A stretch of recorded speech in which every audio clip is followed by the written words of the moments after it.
எல்லாருமே இந்த full bearing bike எல்லாருமே பிடிச்சிடாது. பாதி பேருக்கு மேலே எல்லாருமே நேக்கட் பைக் மேலே தான் எல்லாமே கண்ணு இருக்கும். இந்த லிஸ்ட்டில் ஒரு 3 பைக் வேல்யூ ஃபார் மணி, அதுவும் பார்த்தீங்கன்னா சேம் டைம் பர்ஃபார்மன்ஸுங்க குறையே இருக்காது, அதுவும் பார்த்தீங்கன்னா ரீசேலுக்கு கரெக்டாக இருக்குங்க. இதில் ஃபஸ்ட்டு பார்த்தீங்கன்னா உங்களுக்கு டியூப் 250 தான் இருக்குது. இதில் பார்த்தீங்கன்னா உங்களுக்கு எலக்ட்ரானிக்ஸ் கொடுத்துருவாங்க. அதெல்லாம் பார்த்தீங்கன்னா உங்களுக்கு டிஎஃப்டி டிஸ்பிளே வரும். இதில் முக்கியமான விஷயம் என்னன்னு பார்த்தீங்கன்னா குயிக் ஷிஃப்டரோட சேர்த்து வந்துருது உங்களுக்கு.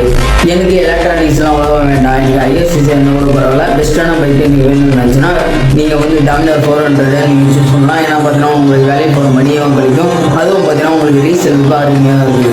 இந்த பைக் பார்த்தீங்கன்னா கொஞ்சம் எக்ஸ்பென்சிவ் தான், ஆனால் பார்த்தீங்கன்னா உங்களுக்கு பர்ஃபார்மன்ஸ் பார்த்தீங்கன்னா குறையவே இருக்காது. அந்த லெவலில் பார்த்தீங்கன்னா உங்களுக்கு வேறு லெவலில் பர்ஃபார்மன்ஸ் போகணும் இந்த பைக்கு. இந்த பைக்கில் பார்த்தீங்கன்னா அப்பல்லியாவில் 245 வந்தாங்க இந்த பைக்கு.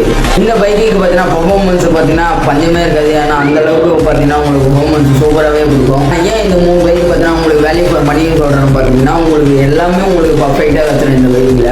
இந்த 3 பைக்குமே வேல்யூ ஃபார் மணின்னு சொல்லிட்டு அந்த வீடியோவில் நான் வந்து எல்லாமே எக்ஸ்பிளைன் பண்ணுறேன், வீடியோவை நான் போடுறேன். இந்த வீடியோலாம் பார்க்கணும்னு நினச்சிங்கன்னா நம்ம ஐடியா ஒரு ஃபாலோ மட்டும் பண்ணி வச்சுக்கோங்க, யூடியூப்பில் ஒரு சப்ஸ்கிரைப் மட்டும் பண்ணி வச்சுக்கோங்க.